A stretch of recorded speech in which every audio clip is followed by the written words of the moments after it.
देकर वरना लात मार के मुंह तोड़ दूंगा। जितना पूछता उतना बोल। कहाँ है वो? अभी आएगा।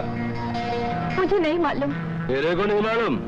ए बुढ़िया, अपन के साथ जास्ती होशियारी की या चालाकी की तो क्या होगा रे? चुना लगा के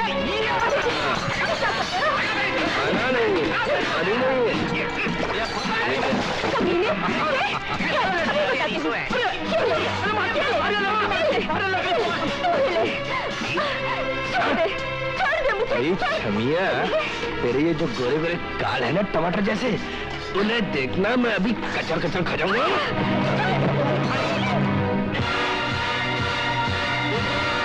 यही है वो अमर, लगा दो चूना। तो यही है वो अमरनाथ। बेटा अभी मैं तेरी भेल और पूरी बनाता हूँ।